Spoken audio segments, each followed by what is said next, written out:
Pakainin mo na yung manok. Pasabi kay Angkol. Ay, kaya ako. Pakainin ka mo yung manok. Teka lang, punta ko lang. Pakainin ka mo pare na. Kol! Kol! Pakainin mo daw yung manok ni Amon. Pakainin mo daw yung manok ni Amon.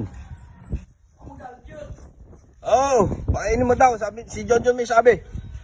Baka magalit yun ha. Hindi, siya nga may sabi eh. O, sige. Sige pare.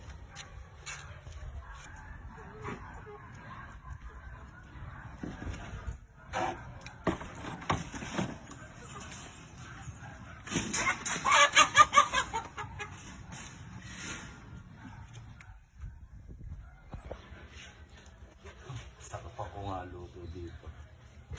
O, din. Parang masiyahan siya. Ito na ako rekado dito. Bigyan ko siya ng pinakamasarap na luto. Siguro to ah. Ito na kaya ito. Oh, sarap nito. Matutuwa si Luisito nito. Sarap ng pagkakaluto ko nito. Okay, mamaya. Pagdating nun, gugulat siya. Sarap nito. Luto mo ba yan? Oh, sarap yan. Walang asin yan. Ito. Hindi na maalat yan. Hindi mo nga.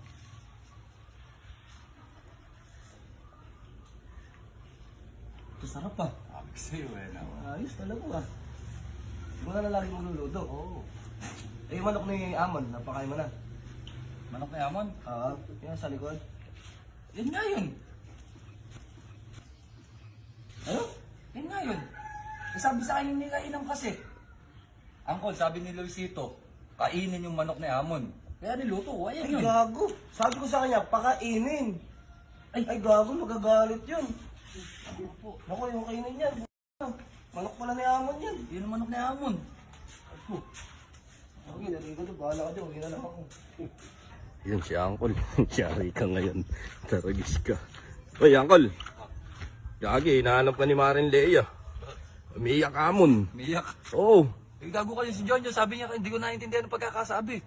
Eh, sabi, pakainin mo daw. Hindi, naku po eh, ginawa mong sinigang eh. Ginawa mong sinampaluan. Ang intindi ko kasi sa'yo, nandun kasi sa CR, sabi mo kasi, kainin yung manok ni Amon. Eh, kaya Gagi, lagot ka ngayon. kaya ako nakita ko parating, kaya nagtatago ako dito eh. Miyak ba? Oo, umiiyak. Tangik. Gagi, bili mo na lang ng kiti doon sa piyestahan. Yung may kulay, oo. Palakayin mo na lang. Tatakas nga, dito nga ako dadaan mamaya pa uwi. Nagyari ako doon, ang bata na yun.